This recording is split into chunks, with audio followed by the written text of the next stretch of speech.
오늘 우리가 읽은 베드로후서 1장 1절 제일 앞부분에 보면은 베드로 사도는 이 하나님의 부르심과 택하심이 얼마나 우리 믿는 자들에게 귀한 것인가라고 하는 것을 말해줍니다.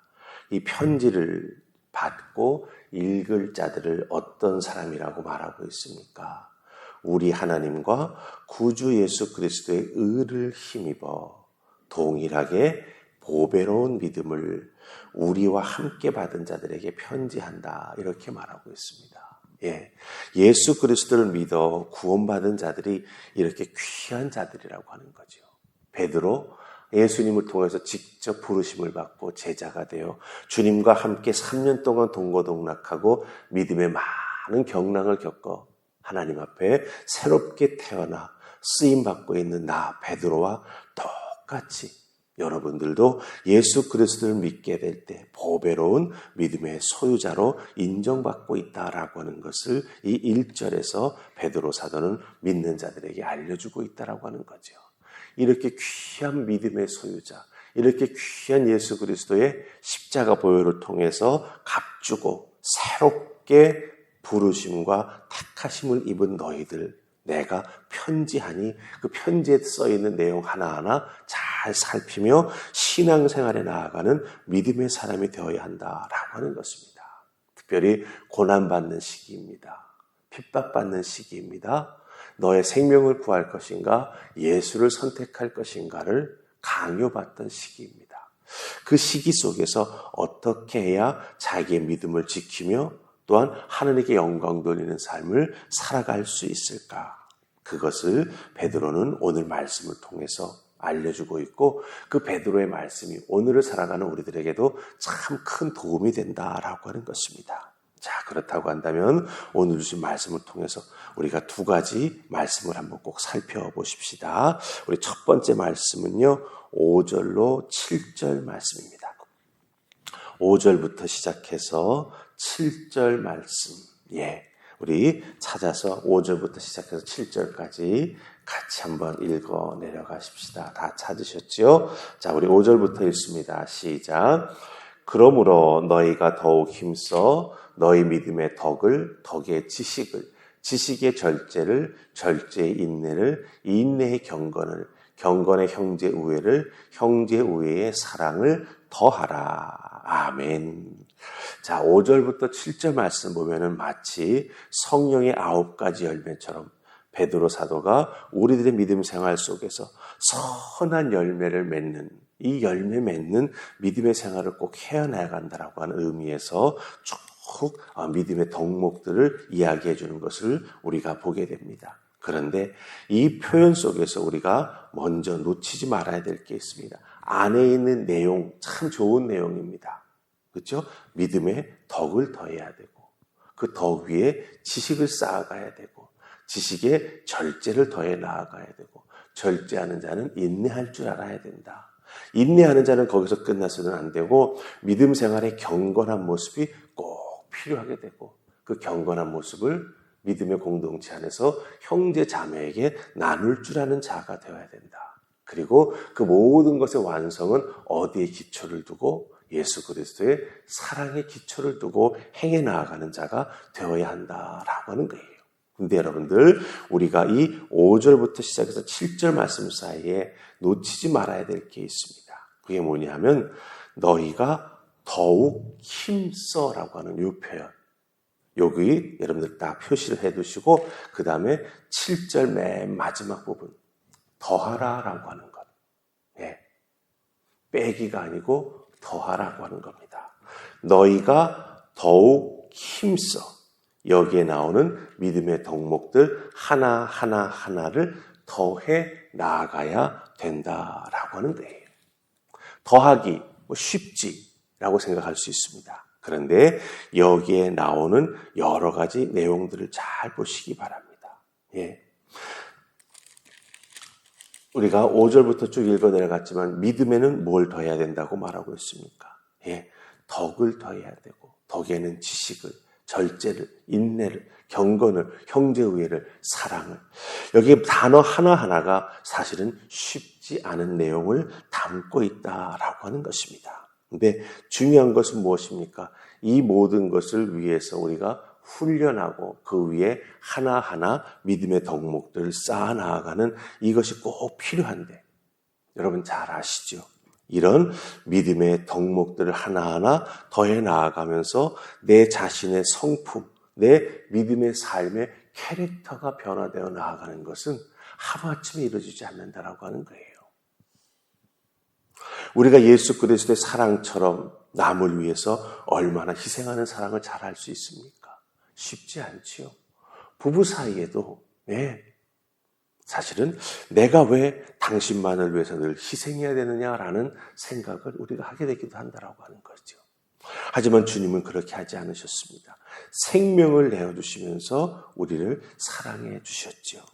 그런 의미에서 보자면 이렇게 모든 믿음의 성품을 하나하나 더해 나아가며 선한 열매를 맺기까지는 그 과정은 사실은 어쩌면 우리들의 코끝에 호흡이 붙어있는 그 기간 동안 늘 계속되어져야 된다라고 하는 것이죠. 몇 주나 몇 달 안에 결코 이루어지지 않습니다. 어느 집회에 참석해서 받은 말씀의 감동으로 갑자기 그런 변화가 내 삶 속에 완성되는 것 아닙니다. 이 온전한 믿음의 덕목으로 세워져 나아가는 자신의 인격적인 변화는 긴 시간과 함께 지속적인 수고가 나에게 요구된다라고 하는 것이죠. 우리들의 성격을 알지 않습니까? 그 성격을 이 오늘 말씀 속에 나오는 신앙의 덕목들을 통해서 하나하나 변화시켜 나아가며 예수 그리스도를 닮은 성품의 열매가 맺혀질 수 있도록 기도하며 나아가는 우리가 되어야 한다라고 하는 것이죠. 그래서 우리는 한 가지 꼭 기억해야 될 것이 있습니다.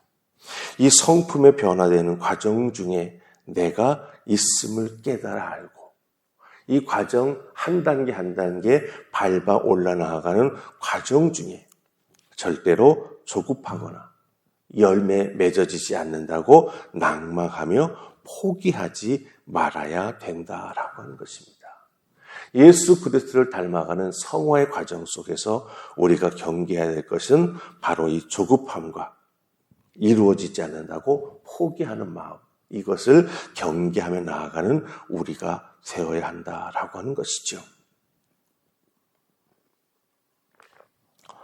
여러분들 부모로서 자녀들을 키우며 양육해 나아갈 때 여러분의 자녀들이 이런 모습으로 자라나가줬으면 좋겠다라고 마음먹고 양육하면서 권면도 하고 때로는 훈육도 하고 때로는 훈계도 하지 않습니까?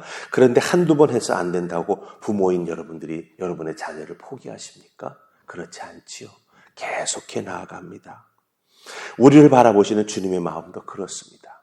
그러기 때로는 우리에게 신앙생활에 어려움도 주시면서 그것을 기도로 극복해 나아가면서 어떻게 인내해야 되는지, 어떻게 주님 앞에 간구해야 되는지, 어떻게 중보하는 그 생명을 내가 사랑해야 되는지 하나하나 배우며 깨달아 알아나아갈 수 있도록 우리 주님 이끌어 주신다라고 하는 것입니다. 그래서 여러분들이 예수 그리스도를 닮아가는 이 귀한 믿음의 성장, 성화의 과정 속에 주님이 우리와 함께하고 계심을 늘 기억하면서 절대로 어떻게 하면 됩니까? 포기하거나 주저앉지 않냐고 끝까지 걸어가는 믿음의 결단을 하면서 신앙생활에 나아가는 그 아름다운 모습이 있기를 주님의 이름으로 축복합니다. 아멘. 자, 그렇다고 한다면 이렇게 귀한 선한 신앙의 열매를 맺기까지 계속 훈련해 나아가야 되는데 이것을 훈련해 나아가기 위해서는 내가 먼저 정리해야 될 게 있습니다. 그 먼저 정리해야 될 게 무엇이냐? 우리 4절 말씀 보십시다. 4절입니다. 같이 읽습니다. 자, 시작. 이로써 그 보배롭고 지극히 큰 약속을 우리에게 주사 이 약속으로 말미암아 너희가 정욕 때문에 세상에서 썩어질 것을 피하여 신성한 성품에 참여하는 자가 되게 하려 하셨느니라. 아멘.